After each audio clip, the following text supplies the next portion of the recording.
नहीं, ऐसा नहीं हो सकता। क्या यह इतना बढ़ा चढ़ाकर कहा गया है? अर्जुन दंग रह गया। यह जरा भी अतिशयोक्ति नहीं है। केवल इसी तरह से शरीर की हर हड्डी को संतुलित करना संभव है।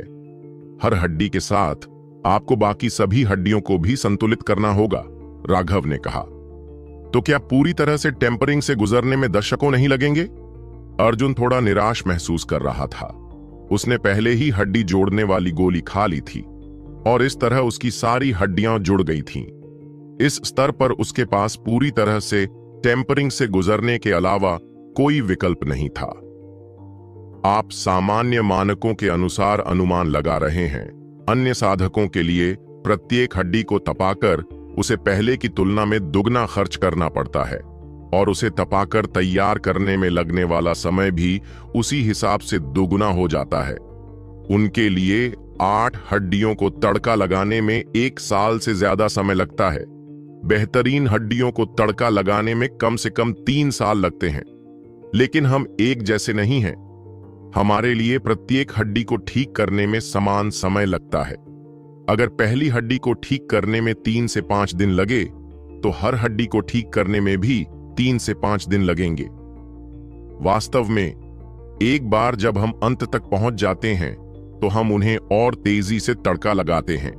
ऐसा इसलिए है क्योंकि हमने प्रत्येक तड़का लगाने के साथ अपनी प्रत्येक हड्डी को तड़का लगाया है। इसलिए अंत तक प्रत्येक हड्डी की आवश्यकता कम हो जाती है और जिन हड्डियों को आपने पहले ही तड़का लगा दिया है उन्हें और ऊर्जा की आवश्यकता नहीं होती है, राघव ने समझाया। ओह, फिर मैं राहत महसूस कर रहा हूं। तुमने मुझे अभी अभी बहुत डरा दिया। अगर हमें दशकों तक हड्डियों को तड़काते रहना पड़ता तो मेरी जवानी का सारा वसंत खो जाता। अर्जुन ने आह भरी। लेकिन जब आप हर हड्डी को तड़का लगा लेंगे तो आपको एक बार फिर से पूरी तरह तड़का लगाना होगा। यह पूरी तरह तड़का लगाना थोड़ा दर्दनाक होगा। अर्जुन के हाव भाव में अचानक बदलाव देखकर राघव हंसा। यह वैसा नहीं है जैसा तुम सोचती हो।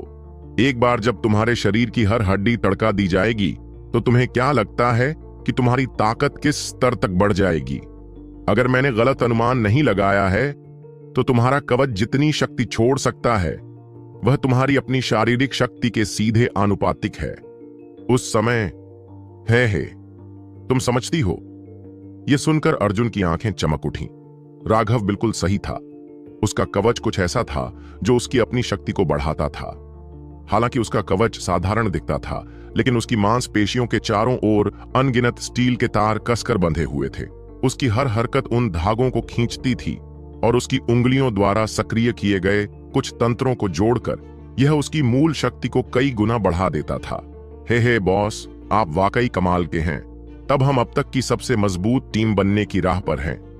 लेकिन अगर हमारे पास बोन टेम्परिंग पिल्स की मात्रा सिर्फ 4 हड्डियों के लिए ही पर्याप्त है तो हमें पूरी तरह से टेम्परिंग के लिए कितनी खगोलीय संख्या की जरूरत होगी? यह सोचकर अर्जुन को पसीना आने लगा। अच्छा शब्द है। खगोल विज्ञान वास्तव में सटीक है। राघव ने सिर हिलाया। इस समय मेरी तारीफ मत करो। हमें और बोन टेम्परिंग पिल्स कहां से मिलेंगी? अर्जुन चिंता से भर गया। हमेशा कोई ना कोई रास्ता निकल ही आता है। क्या तुमने पहले ही ध्यान नहीं दिया? जैसे जैसे हमारी साधना का आधार धीरे धीरे बढ़ता है वैसे वैसे हमारे संपर्क में आने वाले दुश्मन भी मजबूत होते जाते हैं। अगर हम आम लोगों की तरह साधना करेंगे तो भविष्य में हमारा जीवन निश्चित रूप से अविश्वसनीय रूप से दयनीय हो जाएगा। साधना का मार्ग बहुत क्रूर है। एक बार जब आप इस पर कदम रख देते हैं तो भागने के बारे में भी मत सोचिए। मुसीबत हमेशा हमारे पीछे आती रहेगी। इसलिए हमें मजबूत होने के लिए कोई भी तरीका सोचना होगा, तभी हम सम्मान के साथ जी सकेंगे। राघव ने आह भरते हुए कहा। मैं समझ गया बॉस, अब हमारे पास पीछे हटने का कोई रास्ता नहीं है। अर्जुन ने सिर हिलाया। इस बारे में बात करते हुए क्या आपको लगता है कि मुझे सिद्धार्थ के लिए कवच बनाना चाहिए? अगर मैं अभी शुरू करता हूं तो मैं गुप्त क्षेत्र के बाहर निकलने से पहले इसे खत्म कर पाऊंगा। सिद्धार्थ की ताकत के साथ हे यदि वह सिद्धार्थ के लिए कवच बनाता तो सिद्धार्थ की असामान्य शक्ति के साथ वह निश्चित रूप से एक व्यावहारिक रूप से ईश्वर तुल्य हत्यारा बन जाता। क्या आपको लगता है कि सिद्धार्थ आपके जैसा है और उन नियंत्रणों और चालों का उपयोग करना समझता है? आप अपने दिमाग का उपयोग कब शुरू करने जा रहे हैं? ओह, मैं भूल गया। अर्जुन ने शर्मिंदगी से अपने सिर पर ताली बजाई। सिद्धार्थ की बुद्धिमत्ता के साथ उसे अपने कवच को नियंत्रित करना सिखाना स्वर्ग विरोधी कार्य होगा। उस समय राघव ने उसे अपनी ऊर्जा को प्रसारित करने का सबसे सरल तरीका सिखाया था। राघव गुस्से से लगभग मर गया था और राघव खुद को एक अच्छा धैर्यवान व्यक्ति मानता था। इस बारे में बात करते हुए, क्या आपने पिछले 2 दिनों में सिद्धार्थ को देखा है? राघव ने पूछा। कल मैं वहां गया था। सिद्धार्थ तब भी सो रहा था और जमीन पंखों से अटी पड़ी थी। वो वायलेट, खांसी, वो पक्षी अभी आधा ही खाया है। ऐसा लगता है कि सिद्धार्थ को इसे पूरी तरह से खाने में कुछ और समय लगेगा। अर्जुन को अचानक याद आया कि राघव नहीं चाहता था कि वो वायलेट फाइनिक्स स्पैरो का नाम बताए। वो 4 छोटे साथी वर्तमान में परिधि की रखवाली कर रहे थे और मनुष्यों द्वारा वश में किए जाने के बाद उनकी बुद्धिमत्ता बढ़ गई थी। वो विषय वर्जित था। वायलेट फीनिक्स स्पैरो एक शीर्ष 5वीं रैंक जादुई जानवर था और उसके मांस में बहुत अधिक ऊर्जा थी। एक साधारण व्यक्ति के लिए उसके मांस का एक कौर पचाने के लिए उन्हें आधे दिन की आवश्यकता होगी। सिद्धार्थ के असामान्य शरीर के साथ भी उसे उस ऊर्जा को पचाने के लिए कुछ दिनों तक सोना पड़ा। यह देखा जा सकता था कि उस मांस में कितनी भयानक मात्रा में ऊर्जा थी। फिलहाल सिद्धार्थ वाकई बहुत डरावना है। उसके खून और ऊर्जा की ताकत ही मुझे डराने के लिए काफी है और मैं उसका भाई हूं। अगर कोई और होता तो वे उसके करीब आने की हिम्मत भी नहीं करते, अर्जुन ने कहा। सिद्धार्थ के शरीर से अब एक विशेष प्रकार की आभा प्रकट हो रही थी और वह आभा किसी उच्च श्रेणी के जादुई जानवर की आभा से भी अधिक भयानक थी। राघव मुस्कुराया। सिद्धार्थ बर्बर जाति का योद्धा था जो सभी जानवरों को भोजन के रूप में खाता था। अब जब वह 2 शीर्ष 5वीं रैंक के जादुई जानवरों का मांस खा रहा था तो उसकी बर्बर आभा और भी स्पष्ट हो गई थी। उसे अभी भी एबिस ऑफ फेंड्स में बर्बर जाति के विशेषज्ञ की आभा साफ साफ याद थी। जब उसने उस आभा की तुलना सिद्धार्थ की आभा से की तो उसने पाया कि वे वास्तव में समान थे। हालांकि सिद्धार्थ की आभा उस विशेषज्ञ की तुलना में बहुत कमजोर थी, लेकिन इस शक्तिशाली मांस के सहारे उसकी वह बर्बर आभा बढ़ती रही, अर्थात सिद्धार्थ का शरीर जागृत होने लगा था।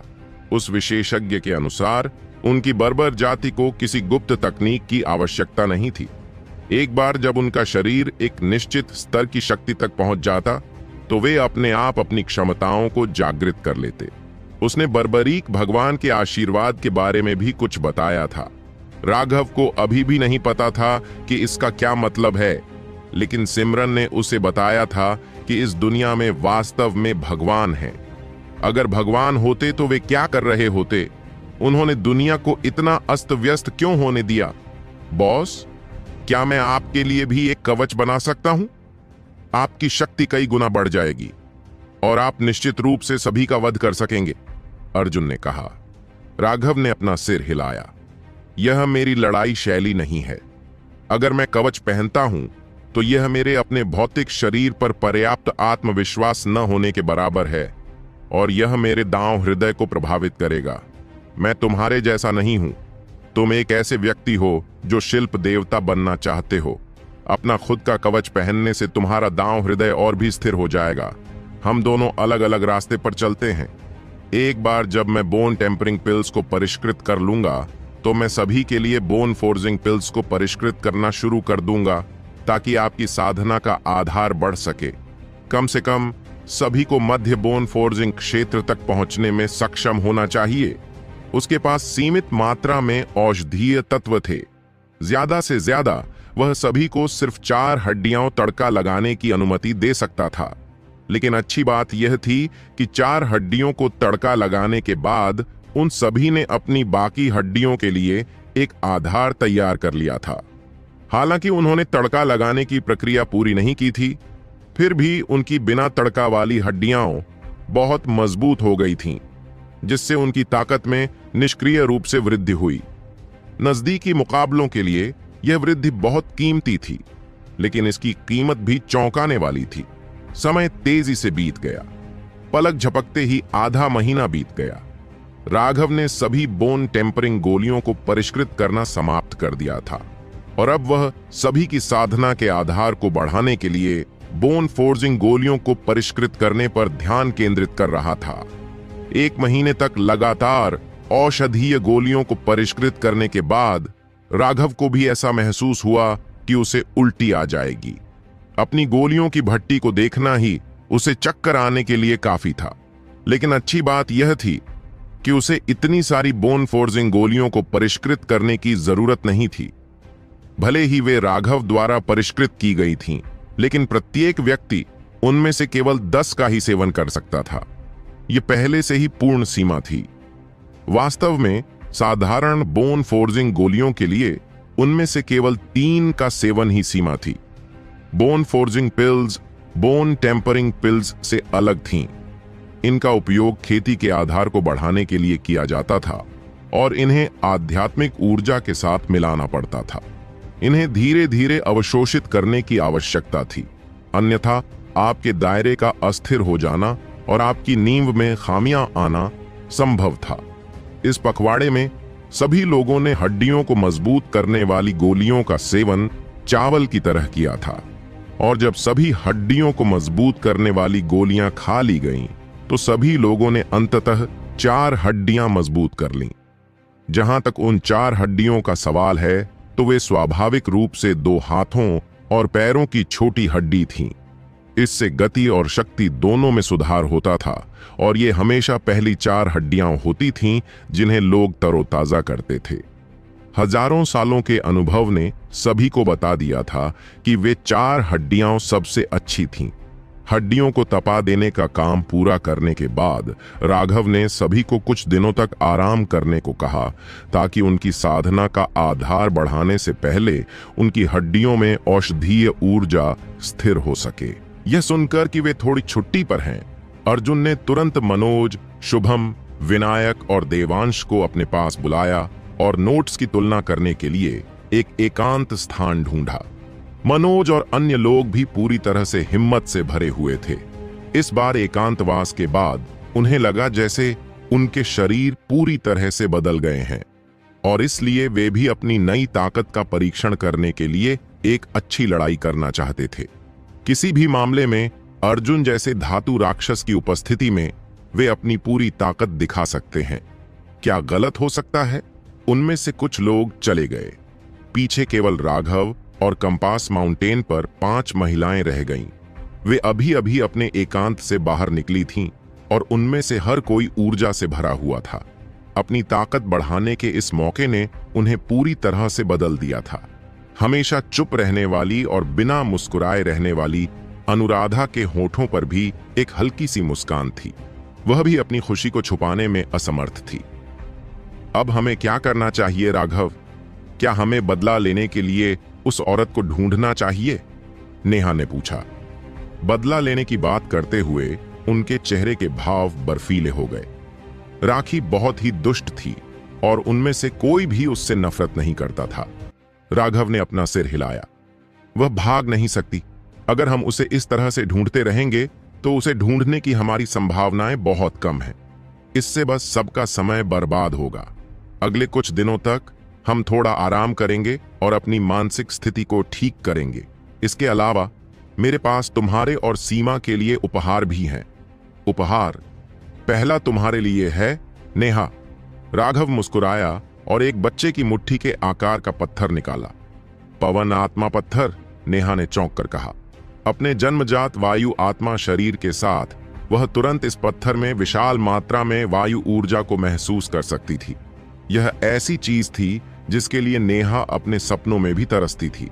उसके लिए ऐसी चीज स्वर्ग से एक उपहार थी और उसके लिए इससे ज्यादा उपयुक्त कुछ और नहीं था। धन्यवाद राघव। नेहा ने उत्साहपूर्वक पवन आत्मा पत्थर प्राप्त किया। वह तुरंत इसके भीतर पवन ऊर्जा को अवशोषित करना चाहती थी। पवन आत्मा पत्थरों में स्वर्ग और पृथ्वी के भीतर सबसे शुद्ध पवन ऊर्जा समाहित थी। उनमें गहन वायु रहस्य समाहित थे और यदि वह उनमें से कुछ को समझ पाती तो इससे उसकी क्षमताओं में बहुत वृद्धि होती। हालांकि नेहा का परिवार गरीब नहीं था, लेकिन वे कोई प्राचीन परिवार नहीं थे। समय के साथ कई चीजें खो गई थीं और वह किसी भी चीज के लिए अपने परिवार पर निर्भर नहीं रह सकती थी। उसकी भविष्य की साधना पूरी तरह से उसके ऊपर निर्भर थी, अन्यथा उसका परिवार उसे साधना के लिए ज्वांटियन मठ में नहीं भेजता। इससे यह साबित होता है कि उसका परिवार अंतिम स्थान वाले 108वें मठ की तुलना में बहुत हीन था। तुम सिर्फ एक के लिए इतने खुश हो? राघव हंसा। क्या यह हो सकता है कि आपके पास और भी कुछ हो? नेहा सदमे से भर गई। अगर यह सिर्फ एक ही होता तो यह तुम्हारे लिए उपहार के तौर पर बहुत कम होता। अगर मैं तुम्हें ऐसा कुछ उपहार देने जा रहा हूं तो मुझे तुम्हें कम से कम इनका एक पहाड़ तो देना ही पड़ेगा। राघव ने हंसते हुए नेहा को एक अंगूठी थमा दी। तुम्हें तो बस शेख ही बघारना पसंद है। अगर तुमने सच में ऐसा किया होता। पहले तो उसे लगा कि वह मजाक कर रहा है, लेकिन जैसे ही उसने इस स्थानिक अंगूठी के अंदर की चीजों को देखा, उसकी आंखें अविश्वास से खुली रह गईं। राघव की क्षमताओं के बारे में अपनी समझ के साथ उसने सोचा कि उसके लिए कुछ दर्जन पवन आत्मा पत्थरों को इकट्ठा करना संभव हो सकता है, लेकिन अंगूठी में पवन आत्मा पत्थरों के पहाड़ को देखकर वह बिल्कुल दंग रह गई। ये क्या है नेहा? बाकी लोग उसे आश्चर्य से देखने लगे। आखिर उसने ऐसा क्या देखा था कि वह इतनी अवाक हो गई? नजर रखना। नेहा ने उन्हें वह स्थानिक अंगूठी थमा दी। जब उन्होंने देखा कि अंदर क्या है तो वे भी नेहा की तरह ही हैरान रह गए। यह तुम्हें कैसे मिला राघव? अमोदिता ने पूछा। स्वाभाविक रूप से मुझे यह साहसिक कार्य के माध्यम से मिला। राघव ने एक सरल विवरण दिया कि कैसे उसने मिस्टी माउंटेन घाटियों के भीतर हवा के स्पिरिट पत्थरों को उड़ते हुए देखा था। वाह राघव, तुमने तो इतना चतुराई भरा तरीका भी सोच लिया। अमोदिता ने प्रशंसा की। अन्य महिलाओं ने सिर हिलाया। राघव साहसी और दिलेर था, लेकिन वह छोटी छोटी बातों पर भी ध्यान देता था। उसकी वर्तमान उपलब्धियां संयोग से नहीं थीं, लेकिन पवन आत्मा पत्थरों के इस पहाड़ का एक हिस्सा ऊपर से क्यों काटा गया है? तार्किक रूप से आपने इसे केवल नीचे से ही काटा होगा। नेहा ने आश्चर्य व्यक्त किया। राघव, तुम निश्चित रूप से कुछ छिपा रहे हो। जल्दी करो और सच बता दो। सीमा ने संदेह की दृष्टि से राघव को देखा। तुम बहुत ज्यादा सोच रहे हो। ये पवन आत्मा पत्थर वे चीजें हैं जिनके लिए मैंने इतनी मेहनत की है। उनकी उत्पत्ति निश्चित रूप से पूरी तरह से शुद्ध है। सीमा द्वारा घूरे जाने के कारण राघव का आत्मविश्वास कुछ कम होने लगा। मुझे तुम पर विश्वास नहीं होता। अभी अभी तुम्हारे आध्यात्मिक उतार चढ़ाव बदल गए हैं। तुम जरूर कुछ छिपा रहे हो। सीमा ने माफी न करते हुए मुस्कुराया। हाँ, जल्दी करो और स्वीकार करो। अमोदिता और अन्य लोग भी सीमा का अनुसरण करने लगे और उनका मानना था कि अगर वह नहीं बोलेगा तो उसे कठोर दंड दिया जाएगा। नेहा, क्या तुम्हारे पास जमीर भी है? मैंने तुम्हें ऐसे खजाने दिए और तुम उनके साथ खड़े हो। छी, तुम सच में एक पन्ने को पलटने से भी ज्यादा तेजी से दुश्मनी करते हो। यहां तक कि नेहा ने भी अब उसे धोखा दे दिया था। ऐसा मत सोचो कि तुम मुझे डरा सकती हो। अभी मैं हम बहनों का सदस्य हूं और हमें साथ मिलकर काम करना चाहिए। नेहा ने अपना हाथ हिलाया। राघव, जल्दी करो और हमें बताओ। हम में से कोई भी अभी साधना नहीं कर सकता, इसलिए बस हमें अपनी कहानी बताओ। अमोदिता ने धीरे से राघव की बांह खींची और उसके साथ बैठ गई। वे सभी एक घेरे में बैठ गए। सभी महिलाएं राघव को घूर रही थीं। उसे लगभग ऐसा लग रहा था जैसे वह इतनी सुंदरियों की नजरों से हवा में हल्के से तैर रहा हो। मैं तुम्हें बता सकता हूं, लेकिन तुम हंस नहीं सकते, वरना मैं तुम्हें नहीं बताऊंगा। राघव ने चेतावनी देने से पहले एक पल के लिए हिचकिचाहट दिखाई। ठीक है, हम नहीं हंसेंगे। जल्दी करो और हमें बताओ। नेहा ने अपनी बांह राघव की दूसरी बांह पर लपेटी। उसका चेहरा प्रत्याशा से चमक रहा था। उन दोनों को अपनी बाहों में लेकर राघव वास्तव में उन्हें मना करने का कोई तरीका नहीं खोज पाया। उसने बस अपना चेहरा मोटा किया और उन्हें बताया कि क्या हुआ था। सीमा जैसी आत्मा विशेषज्ञ के साथ राघव के पास झूठ बोलने का भी मौका नहीं था। यह सुनकर कि कैसे राघव ने शिवा को बार बार धोखा दिया था, कैसे राघव ने उसे बार बार रौंद दिया था और बर्बर पवन जानवर को उस पर हमला करने के लिए प्रेरित किया था, वे सभी अपनी हंसी नहीं रोक सके। जहां तक नेहा की बात है, वह बहुत जोर से हंस रही थी, आगे पीछे हिल रही थी। लेकिन सुंदरता तो सुंदरता ही होती है और चाहे वह कैसे भी हंसे, वह फिर भी आकर्षक थी। उन्हें हंसते हुए देखकर राघव शर्मिंदा हो गया और गुस्से में बोला, क्या तुमने नहीं कहा था कि तुम नहीं हंसोगे? राघव, आप हमें दोष नहीं दे सकते, यह तो बस बहुत अजीब है। नेहा अपनी हंसी से सीधे बैठ भी नहीं पा रही थी। जहां तक बर्फ की देवी अनुराधा की बात है, तो वह पीछे मुड़ गई थी, लेकिन उसके कंधों के कांपने से जाहिर है कि वह भी हंस रही थी। राघव अवाक रह गया। अब उसे यह बात बताकर पछतावा हो रहा था। उसने अपनी शानदार छवि को बहुत नुकसान पहुंचाया था। राघव, तुम सच में बुरे हो। अमोदिता भी इतनी जोर से हंस रही थी कि उसे सांस लेने का भी समय नहीं मिला। यद्यपि उन्होंने जो कुछ हुआ था उसका केवल एक सरल विवरण दिया था, परंतु जब उन्होंने एक महान सर्वोच्च प्रतिभा को लगभग मौत के घाट उतार दिए जाने की कल्पना की, तथा यह भी नहीं जानते थे कि आखिर कौन है जो उसके साथ खिलवाड़ कर रहा है, तो वे वास्तव में अपनी हंसी रोक नहीं पाए। राघव, वाकई बहुत बढ़िया, ऐसे कमीने को ऐसे ही मार देना चाहिए। नेहा ने आखिरकार हंसना बंद किया और राघव के कंधे पर थपथपाया। इसमें कुछ भी शर्मनाक नहीं है राघव। दुश्मन से निपटने के लिए तुम्हें स्वाभाविक रूप से कोई भी और सभी तरीके अपनाने चाहिए, नहीं तो नुकसान तुम्हें ही उठाना पड़ेगा। आरोही ने उसके किए गए काम को बहुत सराहा। इस बारे में बात करते हुए मुझे वह साथी प्रकाश याद आ गया। क्या तुम उससे टकरा गई? नेहा ने अचानक पूछा। उसे नहीं पता था कि राघव ने बदला लेना पूरा किया या नहीं। नहीं, मैंने उसे हमेशा खोजा, लेकिन मुझे उसकी परछाई भी नहीं दिखी। राघव ने बार बार अपना सिर हिलाया। भले ही उसे पीट पीट कर मार डाला गया हो, लेकिन वह निश्चित रूप से यह स्वीकार नहीं कर सकता था कि क्या हुआ था। यहां तक कि राघव भी प्रकाश और घटिया भाई ऊर्जा के भाग्य के बारे में सोचकर कांप उठा। यह वाकई बहुत घिनौना था। सीमा ने उसे अजीब तरह से देखा, लेकिन राघव को उसे एक सार्थक नजर से देखने की पूरी कोशिश करते हुए देखकर उसकी आंखें उससे भीख मांगती हुई प्रतीत हुईं। वह बस मुस्कुराई और कुछ नहीं बोली। राघव, तुम बहन सीमा को ऐसे क्यों देख रहे हो? अमोदिता ने पूछा। यह एक तरह की कोमल हृदय वाली नजर है, क्या तुम नहीं बता सकते? राघव हंसा। उसकी यह बात बहुत अस्पष्ट और इश्कबाजी वाली थी, जिससे सभी लोग शर्मा गए। सीमा ने अब दूसरों की तरफ देखने की भी हिम्मत नहीं की। यह देखकर कि एक वाक्य ही उनके हमलों को रोकने के लिए काफी था, राघव ने अंदर ही अंदर आह भरी, खुद को बेवकूफ कहकर कोसा। अगर उसे पता होता कि यह इतना आसान होगा, तो उसे किस चीज के लिए भीख मांगनी पड़ती। नेहा, पवन आत्मा पत्थरों को अपने पास रखो। मुझे पता है कि तुम उन सभी का उपयोग नहीं कर सकते, लेकिन बस उनका ख्याल रखना। अभी तुम्हें बस इतना करना है कि अपनी वायु समझ को तेजी से बढ़ाने के लिए पवन आत्मा पत्थरों की शुद्धतम ऊर्जा को अवशोषित करो। इससे तुम्हारी साधना को बहुत लाभ होगा। चूंकि कोई और कुछ नहीं कह रहा था, राघव ने बातचीत को वापस उचित मुद्दों पर ला दिया। लेकिन इससे उनकी ऊर्जा का एक बड़ा हिस्सा बर्बाद हो जाएगा, नेहा ने कहा।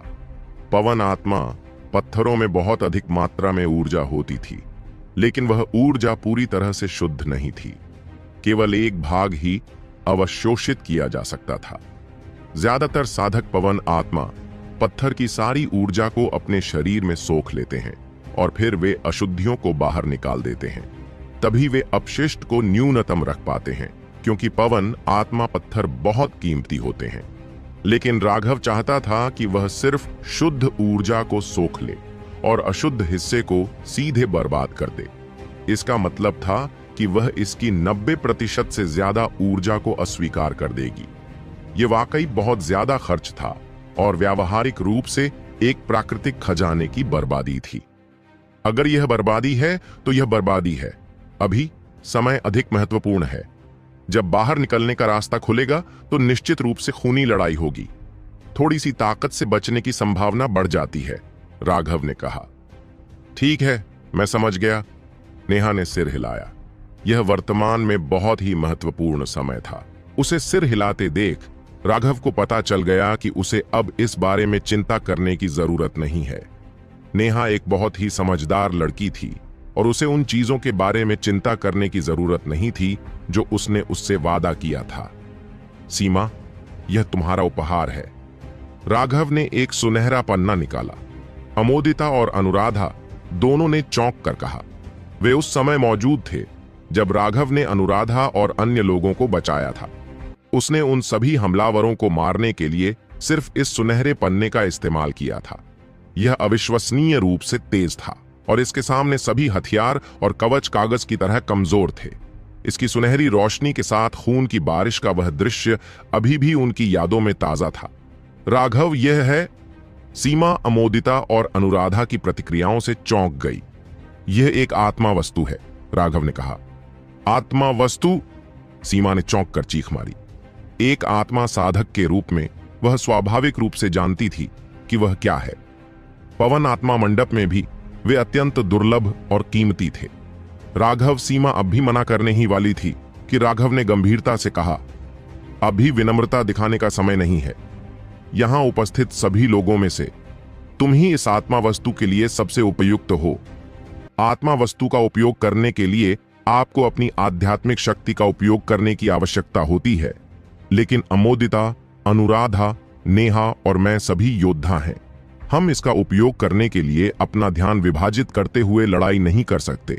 केवल आप और आरोही ही इसका पूरी क्षमता से उपयोग कर सकते हैं, जबकि आप ही हैं जिनके पास यहां सबसे मजबूत आत्मा ऊर्जा है।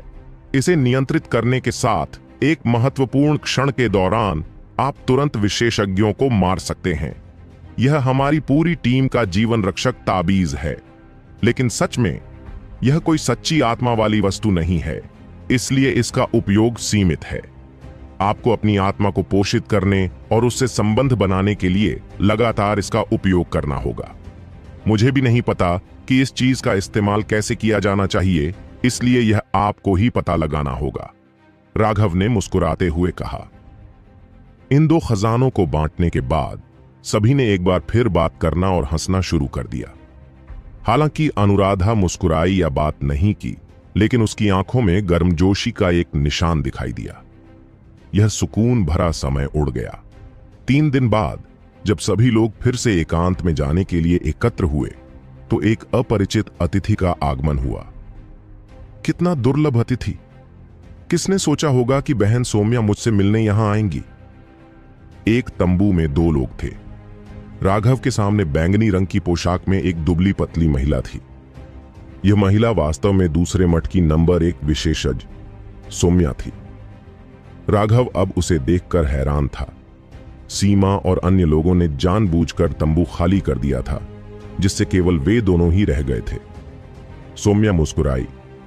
बिना बुलाए इतनी बेरुखी से आने के लिए कृपया मुझे माफ कर दो राघव। कृपया बैठ जाइए। राघव ने हाथ हिलाया।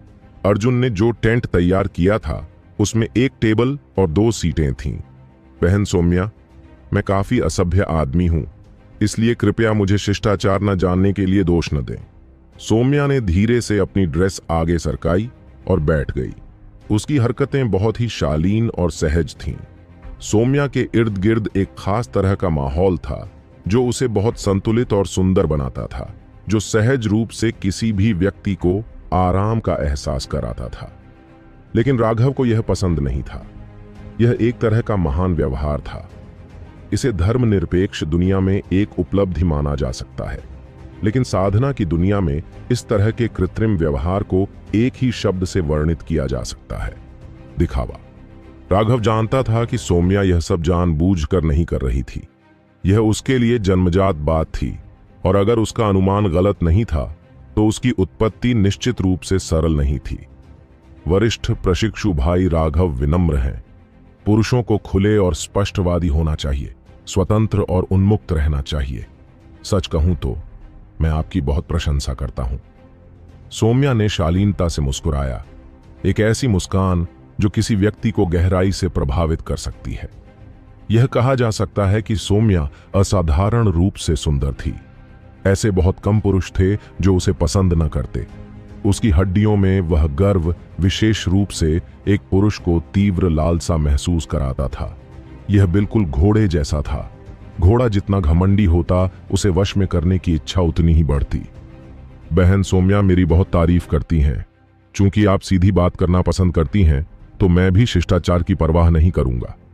आप मुझे ढूंढने क्यों आई हैं? राघव ने पूछा। सौम्या को यह देखकर थोड़ी हैरानी हुई कि राघव कितनी सीधी बात कह रहा था। उसने सभी विनम्र शिष्टाचारों को नजरअंदाज कर दिया था और उसके लिए एक कप चाय भी डाले बिना ही मुख्य मुद्दे पर आ गया था। हालांकि उसने तुरंत प्रतिक्रिया दी और मुस्कुराई। हाँ, मैं यहां इसलिए आई थी ताकि आपके साथ गठबंधन बना सकूं। सौम्या बहुत बुद्धिमान थी और इस छोटी सी बातचीत के बाद वह पहले से ही राघव के चरित्र को पहचान सकती थी। यह जानते हुए कि उसे गोलमोल बातें करना पसंद नहीं है, वह भी सीधे मुद्दे पर आ गई। किस तरह का गठबंधन? तुम सक्षम को एक साथ संभालना चाहते हो? हाँ, मुझे यकीन है कि आप जानते होंगे कि पहला मठ आपके गुप्त क्षेत्र में प्रवेश करने के बाद से ही आपको निशाना बना रहा है। वे जाल बिछाते हैं जिससे आपकी बदनामी लगातार बढ़ती रहती है। वह राखी विशेष रूप से घृणित है, यहां तक कि जब वह आपको संभाल नहीं पाती तो वह आपके बगल में रहने वालों को भी अपना निशाना बनाती है। इस तरह का व्यक्ति धर्म के मार्ग का मैल है। दुर्भाग्य से यह छोटी बहन अपने आप में इतनी मजबूत नहीं है कि वह पहले मठ को संभाल सके और वह केवल राघव को अन्याय सहते हुए देख सकती है। उसके क्षमा प्रार्थी भाव को देखकर राघव थोड़ा मुस्कुराया। बहन सौम्या, हम दोनों में से कोई भी मूर्ख नहीं है। चूंकि तुम सहयोग करना चाहती हो तो क्या तुम्हें कुछ ईमानदारी नहीं दिखानी चाहिए? हाँ, पहला मठ मुझे निशाना बना रहा है। मुझे विश्वास है कि तुम्हारा दूसरा मठ पूरी कहानी जरूर जानता होगा, लेकिन आप कुछ करने के बजाय सिर्फ देखते रहे। इसका कारण यह देखना था कि मेरे पास कितने त्रुप के पत्ते हैं और मैं आपके पक्ष में लाने लायक हूं या नहीं। जब मैंने तुम्हें प्रभावित करने के लिए पर्याप्त शक्ति प्रकट की, तभी तुमने पक्ष लेना शुरू किया और मेरे अन्याय के खिलाफ विरोध करना शुरू किया। अब राघव द्वारा अपने विचारों को समझ लेने के बाद सौम्या के चेहरे पर थोड़ा बदलाव आया। उसके शब्द वाकई बहुत सीधे थे और वह खुद को मुश्किल में पाती थी। बहन सौम्या, ये बातें कहने का मेरा कोई और इरादा नहीं है। मैं बस आपको बताना चाहता हूं कि अगर हम गठबंधन बनाना चाहते हैं तो हम दोनों को ईमानदार होना चाहिए। हम एक दूसरे से कुछ नहीं छिपा सकते, वरना जब हम एक साथ अपने दुश्मनों का सामना करेंगे तो हम एक दूसरे पर शक करेंगे। अगर हम सिर्फ एक दूसरे के खिलाफ साजिश कर रहे हैं तो इसका कोई मतलब नहीं है, राघव ने कहा। मुझे वाकई इस मामले में शर्म से लाल होना पड़ेगा। सौम्या का चेहरा थोड़ा लाल हो गया। राघव पूरी तरह से सही था। गुप्त क्षेत्र खुलने से पहले ही पहले मठ की गुप्त गतिविधियों का दूसरे मठ की नजर से बच पाना असंभव था। किस मठ में कुछ जासूस नहीं थे? यदि पहला मठ दूसरे संप्रदायों के बुजुर्गों और शिष्यों को रिश्वत दे सकता है तो दूसरा मठ भी ऐसा ही कर सकता है। इसलिए उन्हें सब कुछ पता चल गया था जो हुआ था। इसके अलावा जानवी द्वारा अपने 36वें मठ के शिष्यों को 108वें मठ को दंडित करने के लिए लाना, केवल बुरी तरह पराजित होना, दूसरे मठ के कानों से बचकर निकल पाना असंभव था। तो सौम्या को राघव और पहले मठ के बीच के मामले के बारे में 100% जानकारी थी। यही कारण था कि जब सभी मठवासी इकट्ठे हुए थे तो उसने शुरुआत में जानबूझकर राघव को देखकर मुस्कुराया था। एक कारण तो इस गठबंधन की नींव के रूप में एक छाप छोड़ना था, लेकिन दूसरा कारण सक्षम को भड़काना था। उसने कभी सक्षम पर ध्यान नहीं दिया, ऐसा अभिनय किया जैसे उसने उसे देखा ही नहीं। इसलिए जब उसने राघव को ऐसी मुस्कान दिखाई तो वह सक्षम के असंतोष को भड़काने में सफल रही। इसके अलावा उस समय राघव के साथ नेहा और अनुराधा जैसी 2 अद्वितीय सुंदरियां भी थीं। दूसरों को शायद यह पता न चल पाता, लेकिन सौम्या ने तुरंत सक्षम की ईर्ष्या को भांप लिया था। गुप्त क्षेत्र में प्रवेश करने के बाद सौम्या सीधे राघव के साथ गठबंधन करने नहीं गई थी। इसके बजाय उसने एक दर्शक बनकर देखना चुना था। वह देखना चाहती थी कि क्या राघव वाकई उसके लिए उसे अपने साथ खींचने के लायक है। अगर राघव उस स्तर तक नहीं पहुंच पाता तो वह अपना समय दूसरों को अपने जाल में फंसाने में बिताती, और इसलिए उसका यह कहना कि वह सिर्फ देखती रह सकती है कि उसे अन्याय सहना पड़ रहा है, दूसरों को धोखा देने और खुद को धोखा देने के लिए एक झूठ था। जब राघव द्वारा राखी को हराने की तस्वीरें उसके पास पहुंची तो उसने अंततः कार्रवाई करते हुए कहा कि राघव निर्दोष है और फोटोग्राफिक जेड वाली महिला उसे फंसाने की कोशिश कर रही थी। हालांकि उस समय उन्होंने सिर्फ एक पंक्ति ही कही थी, इससे भी एक आधार तैयार हो रहा था। ऐसा कहना राघव के लिए बिल्कुल भी मददगार नहीं था। साथ ही उसने सीधे तौर पर पहले मठ की शत्रुता का लाभ नहीं उठाया था। हालांकि जब वह सांझी को हराने में कामयाब हो गया तो वह आखिरकार हिल गई। उसे लगा कि अब कार्रवाई करने का समय आ गया है। नतीजतन उसने सीधे तौर पर राघव का समर्थन किया, यह बताते हुए कि उसे किसी ने फंसाया है। हालांकि उसने सीधे तौर पर यह नहीं बताया कि उसे फंसाने वाला व्यक्ति कौन था। उसने इशारा किया कि यह पहला मठ था और राखी इसका निर्देशक था। फिर जब राघव ने शिवा को मार दिया था और राखी की एक भुजा काट दी थी तो सौम्या को तुरंत उसे ढूंढने आना चाहिए था।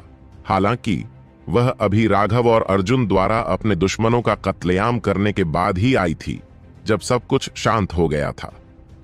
राघव के लिए यह थोड़ा अप्रत्याशित था। मैं वास्तव में लंबे समय से तुम्हारा इंतजार कर रहा था। तुम थोड़ी देर से आए हो। राघव मुस्कुराया। तुम्हारे साथ बात करने से वाकई मेहनत बचती है। मैं पहले आने वाला था लेकिन कुछ कामों की वजह से मुझे देर हो गई। सौम्या ने कड़वाहट से मुस्कुराया। राघव ने पहले ही सब कुछ प्रभावशाली ढंग से समझ लिया था। उसने आह भरी, अचानक मुझे तुम्हारे साथ सहयोग करने में थोड़ा डर लग रहा है। ओह क्यों? क्योंकि मुझे लगता है कि तुम वाकई प्रभावशाली हो। पहले से ही सब कुछ स्पष्ट रूप से देखने में कामयाब होने के बाद मैं वास्तव में उतना सुरक्षित महसूस नहीं करता। सौम्या ने ढीले बालों के कुछ धागों को पीछे करते हुए आह भरी। राघव हंसा। तो क्या तुम्हें आश्चर्य है कि मैं इस जाल के बारे में जानते हुए भी मूर्खतापूर्वक इसमें क्यों कूद पड़ा? मैंने पलटवार करने का कोई तरीका क्यों नहीं सोचा? या शायद तुम्हें लगता है कि मेरे पास कोई छिपी हुई योजना है? सौम्या ने कुछ नहीं कहा, लेकिन उसने थोड़ा सिर हिलाया। उसे लगा कि राघव की बुद्धिमत्ता के साथ उसे बहुत पहले ही जाल की गंध सूंघ लेनी चाहिए थी। तर्क के अनुसार उसे बहुत पहले ही निवारक उपाय करने चाहिए थे और इतनी निष्क्रियता से काम नहीं करना चाहिए था। हालांकि सभी चीजों की अपनी अपनी सोच और योजनाएं थीं। अगर राघव के पास वाकई कोई योजना थी तो उसने उसे वाकई बहुत गहराई से छिपाया था, इतनी गहराई से कि वह भयावह थी। सच में तुम इस बारे में बहुत ज्यादा सोच रहे हो। मुझे पता था कि मेरे खिलाफ कोई साजिश है, लेकिन मैंने इस बारे में सोचने में इतनी ऊर्जा खर्च नहीं की कि इसे हल करने के लिए दिमाग का इस्तेमाल कैसे किया जाए। मेरी नजर में वह बिल्कुल भी कुछ नहीं है। अगर मैं उसकी वजह से अपनी तरक्की को धीमा कर देता तो मेरा अंत निश्चित रूप से बहुत दुखद होता। इसलिए यह जानते हुए भी मेरे पास उसके साथ वे खेल खेलने का समय नहीं था। मेरे पास करने के लिए कई काम हैं जो ज्यादा महत्वपूर्ण हैं। इस दुनिया में ऐसी कई समस्याएं हैं जिन्हें बुद्धि से सुलझाया जा सकता है, लेकिन मुझे विश्वास है कि बहन सौम्या जानती है कि जब कोई समस्या होती है जिसे बुद्धि नहीं सुलझा सकती तो केवल मार्शल ताकत ही उसे सुलझा सकती है। राघव ने कहा, जब बुद्धि किसी समस्या का समाधान नहीं कर सकती तो केवल सैन्य शक्ति ही कर सकती है। सौम्या ने राघव के अंतिम वाक्य को बुदबुदाया। उसकी आंखों में एक हल्की सी रोशनी चमक रही थी। जैसा कि अपेक्षित था, वरिष्ठ प्रशिक्षु भाई राघव वास्तव में एक बुद्धिमान व्यक्ति है। आपके इस वाक्य ने मुझे चीजों का एक नया स्तर देखने का मौका दिया है। बहन सौम्या बहुत विनम्र है। हर चीज के अपने फायदे और नुकसान होते हैं। अगर आप किसी समस्या को हल करने के लिए बुद्धि का इस्तेमाल कर सकते हैं तो यह निश्चित रूप से प्रयास बचाएगा और सुरक्षित भी रहेगा, है ना? सौम्या हंसा, क्योंकि राघव वास्तव में बहुत दिलचस्प था और उसके शब्द हमेशा बहुत ईमानदार होते थे। उसकी निगाहों से वह बता सकती थी कि वह बहुत घमंडी व्यक्ति था, और फिर भी वह इसे प्रदर्शित नहीं करता था। इसकी तुलना में वे लोग जो हमेशा बहुत घमंडी व्यवहार करते थे, वे लोग थे जो खुद को कमतर समझते थे और उन्हें अपने अस्तित्व के लिए, अपने स्वयं के अर्थ को खोजने के लिए, इसे छिपाने के लिए उस घमंड का उपयोग करना पड़ता था। जहां तक सच्चे अभिमानी लोगों की बात है, वे कभी भी जानबूझकर अहंकारी नहीं होते। राघव ऐसा ही व्यक्ति था, और ऐसा व्यक्ति आमतौर पर झूठ बोलने से घृणा करता था, चाहे वह दोस्तों से हो या दुश्मनों से। आपसे बात करके वाकई बहुत मजा आता है। मुझे रात भर आपके साथ लंबी चर्चा करने की इच्छा हो रही है, सौम्या ने हंसते हुए कहा। चलो नहीं, मैं सहयोग के मामले पर बात करना चाहता हूं। आखिरकार मैं अभी भी कुछ और साल जीना चाहता हूं, और तुम्हें पता होना चाहिए कि आजकल दीवारों के भी कान होते हैं। थोड़ी सी लापरवाही से किसी को 5 घोड़ों के टुकड़े टुकड़े करने की सजा मिल सकती है। राघव ने बहुत डरने का नाटक किया। दूसरे तंबू में सीमा, अमोदिता, नेहा, आरोही और अनुराधा सभी अपनी आंखें बंद करके साधना कर रहे थे। हालांकि वे ध्यान की अवस्था में पहुंच गए थे, लेकिन उनके कान खड़े होकर सब कुछ सुन रहे थे। राघव की बातें सुनकर वे सभी लाल हो गए। क्या 5 घोड़ों के टुकड़े करने की सजा उन्हीं के लिए थी? ठीक है, तो चलो सहयोग के बारे में बात करते हैं। मेरे पास आपके लिए एक सवाल है। क्या आप राखी को छोड़ सकते हैं? बिल्कुल नहीं। राघव के चेहरे का भाव बदल गया। बिल्कुल नहीं। मुझे नहीं पता कि उसने मुझे निशाना बनाने का फैसला खुद किया या उसे ऐसा करने का आदेश दिया गया, लेकिन वह पहले ही मेरी सीमा लांघ चुकी है। हमारे बीच की दुश्मनी सिर्फ खून से ही धुल सकती है। या तो मैं मर जाऊं या वह मर जाए, कोई तीसरा विकल्प नहीं है। राघव के शब्द बिना किसी छूट के निर्णायक थे। उसके दृढ़ निश्चय पर संदेह करने का कोई तरीका नहीं था। राघव अब राखी से पूरी तरह से नाराज था। सौम्या एक पल के लिए चुप रहा और फिर धीरे से बोला, राघव, क्या तुम जानते हो कि प्राचीन परिवार कितने शक्तिशाली हैं? राघव ने अपना सिर हिलाया। मुझे नहीं पता। मुझे जानने की जरूरत भी नहीं है। भले ही वह किसी देवता की वंशज हो, फिर भी उसे मरना ही होगा, अन्यथा मैं अपने मृत भाइयों का सामना नहीं कर पाऊंगा। जब भी राखी का नाम लिया जाता तो राघव की हत्या की नीयत बढ़ जाती। चिरंजीव की बेजान आंखें हमेशा उसके दिमाग में टिकी रहती।